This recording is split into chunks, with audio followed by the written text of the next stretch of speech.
Question number 15। एक रेलगाड़ी 5 घंटे में 300 किलोमीटर की दूरी तय करती है। यदि रेलगाड़ी की चाल अस्थिर है तो वह गाड़ी 8 घंटे में कितनी दूरी तय कर सकता है।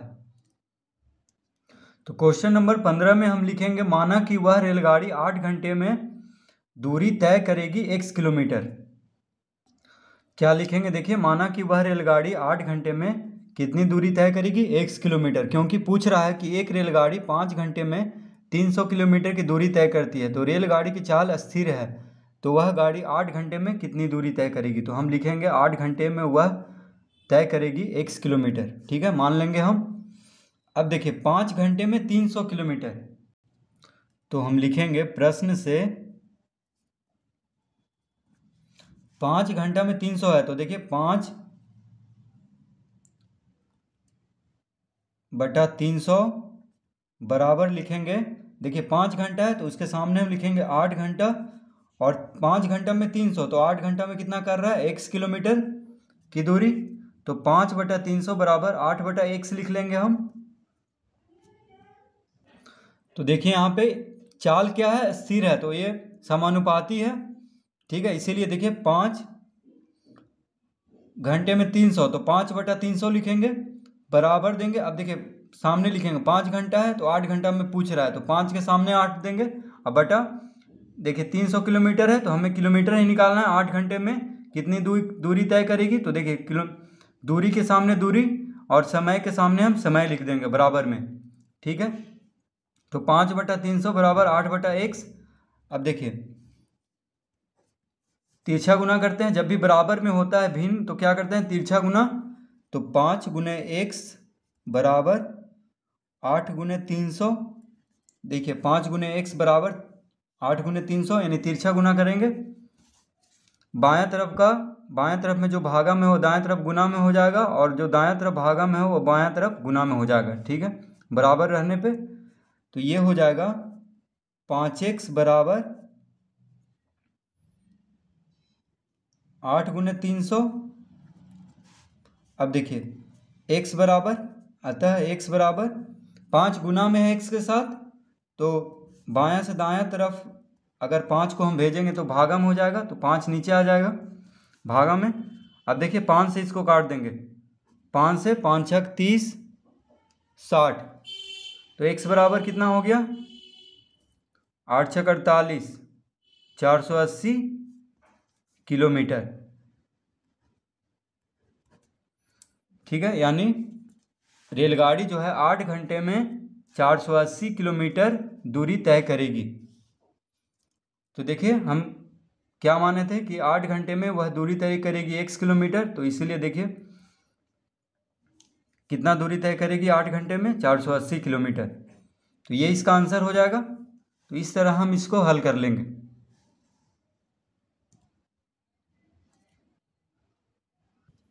Question number 16। यदि 6 कटोरियों का मूल्य 90 रुपया है तो ऐसे ही 10 कटोरियों का मूल्य क्या होगा। तो क्वेश्चन नंबर 16 में लिखेंगे हम माना कि 10 कटोरियों का मूल्य 100 रुपया है।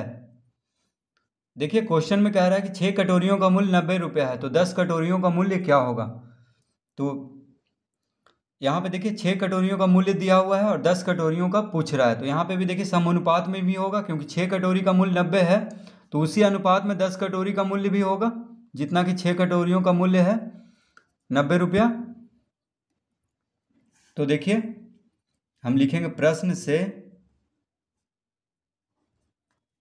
6 कटोरियों का मूल्य 90 रुपया, तो 6/90,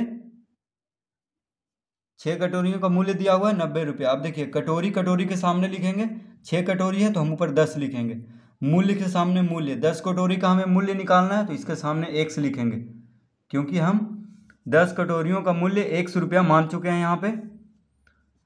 तो देखिए 6/90 यानी 6 कटोरी का मूल्य 90 रुपया, तो 6/90 लिख लेंगे, बराबर करेंगे और फिर लिखेंगे कटोरी के सामने देखिए 10/x, मूल्य के सामने मूल्य, कटोरी के सामने कटोरी। अब इसको हल कर लेंगे, यानी तिरछा गुना करेंगे, तो 6 गुने x बराबर 10 गुने 90। देखिए तिरछा गुना होगा, जो बायां तरफ में भागा में है वो दाएं तरफ गुना में हो जाएगा, और जो दाएं तरफ भागा में है वो बाएं तरफ गुना में हो जाएगा।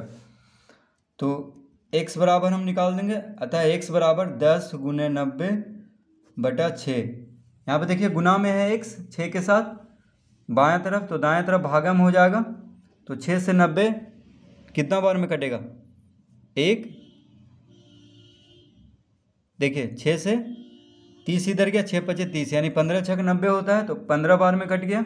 कितना आ गया? x बराबर 15 गुने 10, यानी 150 रुपया इसका आंसर हो जाएगा। देखिए 10 कटोरियों का मूल्य हम x माने थे, तो x बराबर आ गया है 150 रुपया। तो इस तरह हम इसको हल कर लेंगे।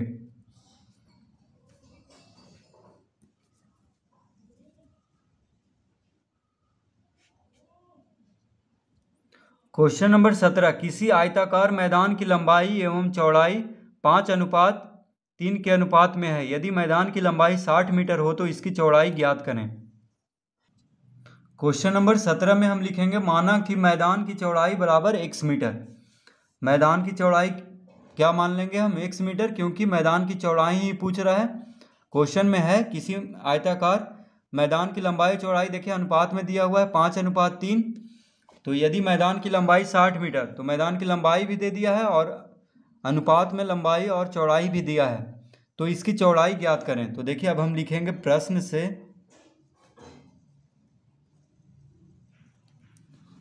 5:3 दिया है। देखिए तो 5:3 को हम लिख सकते हैं 5/3। देखिए अनुपात में है तो उसको बटा में लिख सकते हैं, तो 5/3 के बराबर हो जाएगा।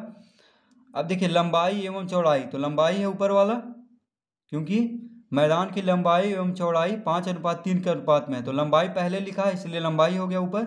चौड़ाई, लंबाई ऐसे भी ज़्यादा होता है तो इसीलिए देखिए अनुपात में भी ज़्यादा ही होगा। तो 5 है लंबाई, 3 है चौड़ाई अनुपात में। यदि मैदान की लंबाई 60, तो देखिए 60 हम ऊपर लिखेंगे क्योंकि लंबाई का अनुपात 5 है, तो लंबाई के सामने ही लंबाई लिखेंगे। तो 60 मीटर दिया है लंबाई, तो 5 के सामने ही 60 लिखेंगे। ठीक है, लंबाई का अनुपात जो दिया है उसके सामने ही 60 मीटर लिखेंगे, क्योंकि लंबाई यहाँ पे दिया है 60 मीटर और लंबाई का अनुपात दिया है 5, तो सामने सामने रखेंगे लंबाई और दोनों लंबाई को। अब देखिए यहाँ पे चौड़ाई का अनुपात दिया है 3 और चौड़ाई को हम x मीटर माने हैं, तो यहाँ पे x लिखेंगे। अब इसको हल कर लेंगे, यानी तिरछा गुना करेंगे। जो बायां तरफ गुना में है, जो बाएं तरफ भागा में है वो दाएं तरफ गुना में हो जाएगा। तो यानी तिरछा गुना करेंगे, 5 गुना x बराबर 60 गुना 3। देखिए 5 गुना x, जो दाएं तरफ भागा में था वो बाएं तरफ गुना में हो गया है, और जो बायां तरफ भागा में था वो दाएं तरफ गुना में। ठीक है, बराबर की इधर उधर भेजने पे। अब देखिए x बराबर कितना आ जाएगा? 60 गुना 3/5। 5 गुना में है बायां तरफ, तो दाएं तरफ क्या हो जाएगा? भागा में। अब 5 से 60 को भाग करेंगे, 12 पचे 60, तो कितना आ गया? 12 तिया, देखिए 12 गुने 3 कितना हो गया? 36 मीटर। ठीक है, चौड़ाई देखिए हम चौड़ाई माने थे x मीटर, तो x बराबर आ गया है, यानी चौड़ाई कितना होगा? 36 मीटर। तो देखिए लंबाई दिया हुआ था 60, तो चौड़ाई कितना हो जाएगा? 36 मीटर। 5:3 दिया हुआ था लंबाई चौड़ाई, तो देखिए लंबाई और चौड़ाई का अनुपात कितना है? 5:3, यानी 60/36 करके काटेंगे तो 5/3 आ जाएगा। देखिए कैसे? 12 पचे 60, 12 तिया 36, तो 5/3 आ रहा है। तो इस तरह से भी हम चेक कर सकते हैं कि सही है कि गलत। क्वेश्चन नंबर 18, एक कार 25 लीटर पेट्रोल में 150 किलोमीटर की दूरी तय कर लेती है। 30 लीटर पेट्रोल में यह कार कितनी दूरी तय करेगी? तो क्वेश्चन नंबर 18 में हम लिखेंगे, माना कि 30 लीटर पेट्रोल में यह कार दूरी तय करेगी x किलोमीटर। ठीक है, देखिए यहाँ पे किलोमीटर इंग्लिश में लिखें, क्योंकि 25 लीटर पेट्रोल में 150 किलोमीटर देखिए km में दिया है, तो इसलिए हम यहाँ पे x किलोमीटर मान लेंगे कि 30 लीटर पेट्रोल में जो कार है वह x किलोमीटर दूरी तय करेगी, क्योंकि यही पूछ रहा है कि 30 लीटर पेट्रोल में कार कितनी दूरी तय करेगी, तो हम उसको x किलोमीटर मान लेंगे। अब देखिए लिखेंगे हम प्रश्न से, एक कार 25 लीटर पेट्रोल में 150 किलोमीटर की दूरी तय करती है। तो देखिए 25 लीटर पेट्रोल में कितना? 150 किलोमीटर।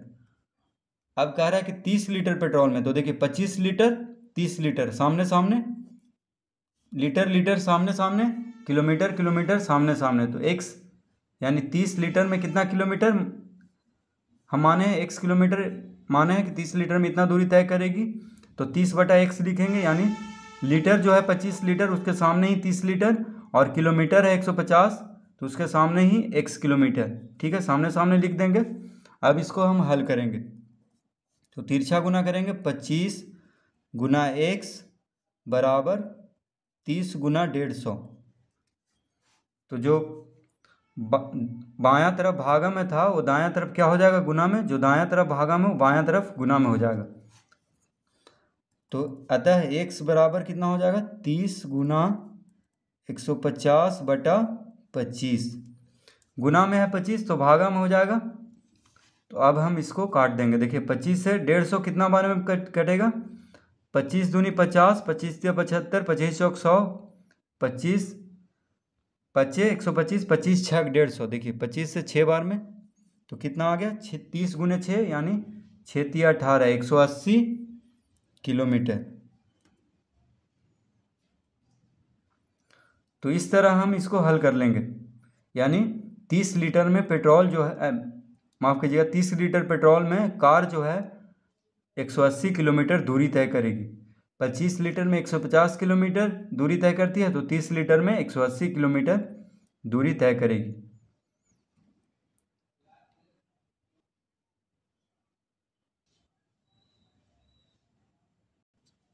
क्वेश्चन नंबर 19, एक मिश्रण में दूध एवं पानी का अनुपात 3:2 है। यदि मिश्रण में पानी की मात्रा 10 लीटर हो तो उसमें शुद्ध दूध की मात्रा ज्ञात करें।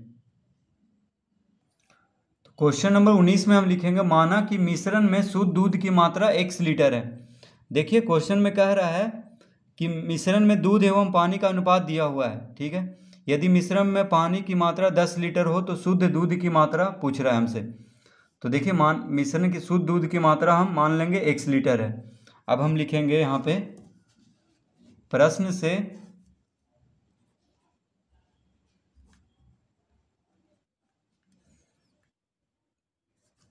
एक मिश्रण में दूध एवं पानी का अनुपात कितना दिया हुआ है, 3:2। तो 3/2 इसको हम लिख लेंगे, अनुपात को हम इस तरह लिख देते हैं 3/2। यदि मिश्रण में पानी की मात्रा कितना है, 10 लीटर, तो देखिए दूध एवं पानी का अनुपात, ऊपर पहले दूध है, दूध एवं पानी का अनुपात कह रहा है, तो दूध का अनुपात 3 है, पानी का अनुपात कितना है, 2। तो देखिए दूध ऊपर है और पानी का अनुपात नीचे है। ठीक है, अब देखिए दूध का अनुपात और पानी का अनुपात, दूध ऊपर, दूध का अनुपात ऊपर, पानी का अनुपात नीचे। अब कह रहा है कि पानी की मात्रा है 10 लीटर, तो पानी का अनुपात नीचे है, तो पानी की मात्रा को भी हम नीचे ही रखेंगे 10 लीटर।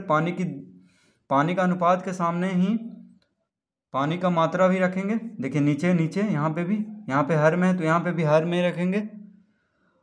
और ऊपर दूध है, दूध की मात्रा पूछ रहा है हमसे, तो उसको x माने है तो यहाँ पे x रखेंगे। देखिए दूध का अनुपात के सामने ही दूध का अनुपात, शुद्ध दूध की मात्रा जो है x लीटर, तो दूध का जो अनुपात है उसके सामने ही दूध की मात्रा जो x लीटर माने उसके सामने ही रखेंगे। अब इसको हल करेंगे, तो तिरछा गुना करते हैं। तो देखिए 2 गुने x बराबर 3 गुने 10, तिरछा गुना 2 गुने x बराबर 3 गुने 10, यानी जो दायां तरफ भागा में था वो बायां तरफ गुना में हो जाएगा। देखिए यहाँ पे क्या है, 2 भागा में, तो बायां तरफ जाके गुना में हो जाएगा, तो 2 गुने x, जो दायां तरफ भागा में है वो बायां तरफ जाके गुना में हो जाएगा। तो अतः x बराबर 3 गुने 10। अब देखिए x के साथ 2 गुना में है तो भागम हो जाएगा बायां से दायां जाके, तो 2 से 2 पचे 10, यानी x बराबर कितना आ गया, 15 लीटर। तो हम क्या माने थे कि मिश्रण में शुद्ध दूध की मात्रा x लीटर है, तो कितना आ गया है, देखिए 15 लीटर। यानी मिश्रण में शुद्ध दूध की मात्रा है 15 लीटर और पानी की मात्रा है 10 लीटर, तो इसका अनुपात आया था 3/2।